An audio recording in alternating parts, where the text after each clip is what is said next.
আসসালামু আলাইকুম প্রিয় দর্শক, অন্য মঞ্চের আলাপচারিতায় আপনাদের সকলকে আমন্ত্রণ জানাচ্ছি। প্রশ্নটি হলো, বাংলাদেশে কি দ্রুত কোনো সেনা অভ্যুত্থান হতে চলেছে? প্রশ্নটি বহু মানুষের মনে ঘুরপাক খাচ্ছে, আমরা সবাই জানি। বিশেষ করে বাংলাদেশের বর্তমান রাজনৈতিক এবং সামাজিক প্রেক্ষাপটে এই প্রশ্নটি অত্যন্ত গুরুত্বপূর্ণ। তবে এই প্রশ্নের উত্তর দেওয়ার আগে আমাদের কিছু মৌলিক বিষয় বুঝতে হবে। প্রথমত আমাদের বুঝতে হবে যে সেনা অভ্যুত্থান কখন হয় ও কেন হয়। সেনা অভ্যুত্থান তখনই হয়, তাকেই বলে যখন সামরিক বাহিনী দেশের বেসামরিক সরকারের নিয়ন্ত্রণ দখল করে নেয়। এর পেছনে অনেক কারণ থাকতে পারে, যেমন রাজনৈতিক অস্থিতিশীলতা, যখন কোনো দেশে রাজনৈতিক সংকট চরম আকার ধারণ করে, সরকার জনগণের আস্থা হারায় এবং দেশ পরিচালনায় ব্যর্থ হয়, তখন সামরিক বাহিনী নিজেদেরকে উদ্ধারকারী হিসেবে তুলে ধরে। বাংলাদেশে এখন বলা বাহুল্য, বাংলাদেশে যে ইউনূস সরকার আছে সেটা কোনো সরকার মানে নির্বাচিত সরকার নয়, সেটা হচ্ছে অবৈধ দখলদার সরকার। এবং তারা এসে যেভাবে কাজকর্ম করছে এবং করেছে, তাতে মনে হচ্ছে সামরিক বাহিনী, দেশের মানুষ চায় সামরিক বাহিনী নিজেদেরকে উদ্ধারকারী হিসেবে তুলে ধরুক। দ্বিতীয় কথা, অর্থনৈতিক সংকট কখন হয় সেই প্রসঙ্গে বলতে গেলে চরম অর্থনৈতিক দুরবস্থা, উচ্চ মুদ্রাস্ফীতি, বেকারত্ব এবং দারিদ্র্য যখন জনগণের মধ্যে অসন্তোষ সৃষ্টি করে, তখন এর সুযোগ নিয়ে কিংবা এই অবস্থা থেকে বাঁচতে সামরিক বাহিনী ক্ষমতা দখলের চেষ্টা করে। বলা বাহুল্য, এই প্রত্যেকটা অবস্থায় বাংলাদেশের ক্ষেত্রে একেবারে যাকে বলে জাজ্জল্যমান। 3 নম্বর, কখন সামরিক বাহিনীর ক্ষমতা নেয়? যখন সামরিক বাহিনীর ভেতরে অসন্তোষ থাকে। সামরিক বাহিনীর উচ্চপদস্থ কর্মকর্তাদের মধ্যে যদি কোনো কারণে অসন্তোষ থাকে, যেমন বিভিন্ন কারণ, তখন যদি তাদের বিরুদ্ধে সরকারের কোনো ব্যবস্থা সামরিক বাহিনীর স্বার্থের পরিপন্থী হয়, তাহলে তখন অভ্যুত্থান হতে পারে। এবং এখানে যে সরকারকে সেনাবাহিনী এনে বসিয়েছে বাংলাদেশে, ইউনূস সরকারকে, সেই ইউনূস সরকার সেনাবাহিনীর কথা যে শুনছে না এবং তাদের কথা অমান্য করে, তাদের প্রস্তাব অমান্য করে চলছে, এটা তো জানা কথাই। 4 নম্বর, কখন আসে না, যখন বহিঃশক্তির প্রভাব অনেক সময় দেখা যায় যে কোনো বহিঃশক্তির ইন্ধনে বা সহায়তায় কোনো দেশের সেনা অভ্যুত্থান ঘটে। এবং 5, কোনো উচ্চাকাঙ্ক্ষী সেনাকর্তা যখন দেশের শাসক হতে চান। এবার আসি বাংলাদেশের প্রসঙ্গে। বাংলাদেশের ইতিহাস পর্যালোচনা করলে দেখা যায়, স্বাধীনতার পর থেকেই সামরিক বাহিনীর রাজনীতিতে একটি গুরুত্বপূর্ণ ভূমিকা ছিল। 1975 সালের 15ই আগস্টের মর্মান্তিক ঘটনা থেকে শুরু করে এরশাদ আমলের দীর্ঘ সামরিক শাসন মনে করিয়ে দেয় যে সামরিক বাহিনী বাংলাদেশে কতটা প্রভাবশালী ছিল বললে ভুল করা হবে। গত বছর শেখ হাসিনার পতনের পশ্চাতেও ছিল সেনাবাহিনীর মুখ্য ভূমিকা। তবে তফাৎ এক জায়গায়, গত বছর 2024-এ সুযোগ থাকা সত্ত্বেও সেনা কিন্তু ক্ষমতা দখল করেনি। এমনও বলা যায়, দখলের পথে এগিয়ে গিয়েও পিছিয়ে এসেছিল সেনাবাহিনী। জেনারেল ওয়াকারুজ্জামানের 5 আগস্ট 2024-এ দেওয়া ভাষণটি শুরু করুন, আমি আপনাদের সবার জানমালের ব্যবস্থা নিজের ঘাড়ে নিলাম, আপনাদের জানমালের রক্ষার কথা আমি নিজেই নিলাম। এই নিজে ক্ষমতা গ্রহণ কিন্তু তিনি করলেন না, তিনি মোহাম্মদ ইউনূসকে ক্ষমতায় বসালেন। এই ক্ষমতায় বসানো, এটা কি স্বেচ্ছায় বসানো নাকি সেনাপ্রধান বাধ্য হয়েছিলেন ইউনূসকে ক্ষমতায় বসাতে? সেটা বোঝা যায় আমেরিকা ও পশ্চিমা বিশ্বের চাপে পতন ঘটেছিল হাসিনার সরকারের, এবং ইউনূস যে ক্ষমতায় বসেছেন সেটাও কিন্তু ওয়াশিংটনের ব্লু প্রিন্ট মাফিক। এটা আজকে পরিষ্কার হয়ে যাচ্ছে। ওই যে ইউনূস বলেছিলেন মেটিকুলাস ডিজাইন। 1 বছর আগে সম্ভাবনা থাকলেও সামরিক শাসন হয়নি দেশে, আজ 1 বছর পরে তাহলে এই কথা উঠছে কেন? অনেকেই মনে করছেন, এটাও বলছেন যে সেনাবাহিনী এগিয়ে গিয়ে পিছিয়ে আসছে, কারণ সেনাবাহিনীও এই সরকারের সাথে আছে। এই প্রশ্নটা স্বাভাবিক, কিন্তু তা হলো তারপরেও আজকেও যদি বলা হয় গোপালগঞ্জের সেনাবাহিনী কি করেছে সেটা সবাই জানে, সেটা কোনো লুকোনো কথা নয়। কিন্তু তা সত্ত্বেও এখন কথা উঠছে যে সেনাবাহিনী বাংলাদেশের ক্ষমতা দখল করবে কি করবে না তাদের করা উচিত। এই উচিতটা এর সবচেয়ে বড় কারণ হচ্ছে হাসিনা পরবর্তী ইউনূসের অন্তর্বর্তী সরকারের বিপুল ব্যর্থতা। বিপুল। এর ফলে 2025 সালের আগস্ট মাসে এসে দেখা যাচ্ছে বাংলাদেশ নামক দেশটি প্রতিষ্ঠার পর থেকে সবচেয়ে অস্থির অবস্থার মুখোমুখি আজ এসে দাঁড়িয়েছে।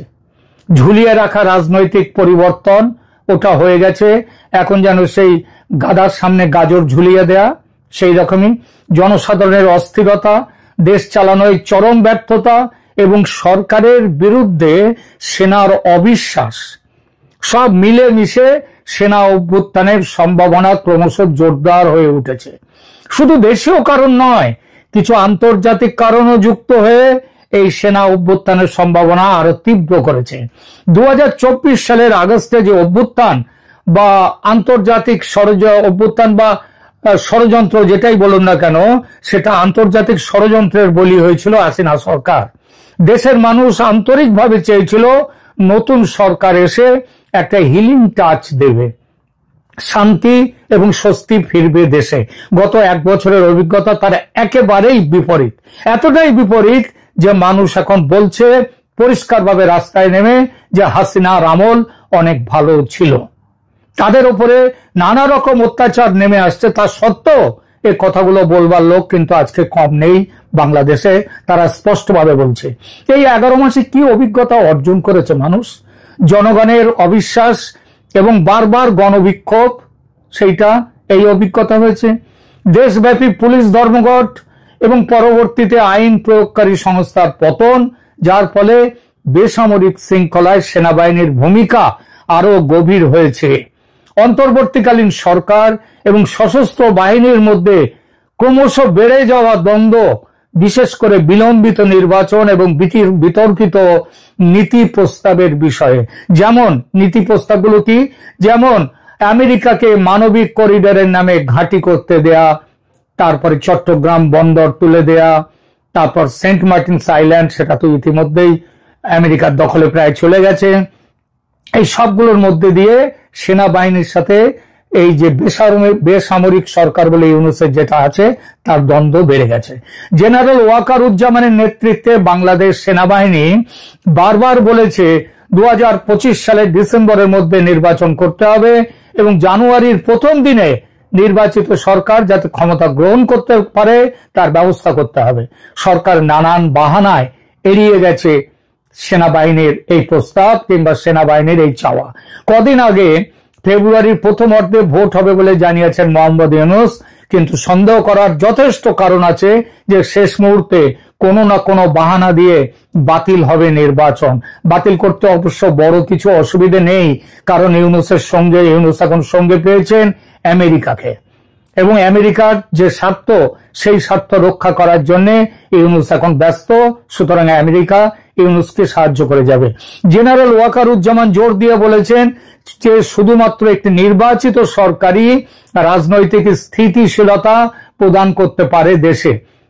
আসন্ন সামরিক হস্তক্ষেপের গুজব বা সম্ভাবনার কথা সেটা কিন্তু চারদিকে ঘুরে বেড়াচ্ছে এবং এই সম্ভাবনার কথা সত্ত্বেও, এইসব গুজব সত্ত্বেও সেনাবাহিনীর মুখপাত্ররা কিন্তু আনুষ্ঠানিকভাবে অভ্যুত্থানের কোন উদ্দেশ্য বা পরিকল্পনা আছে সেনাবাহিনীর সেটা অস্বীকার করেছেন এবং জনগণ এবং আন্তর্জাতিকভাবে গণতন্ত্রের প্রতি সেনা তাদের অঙ্গীকার আশ্বস্ত করার চেষ্টা করেছে।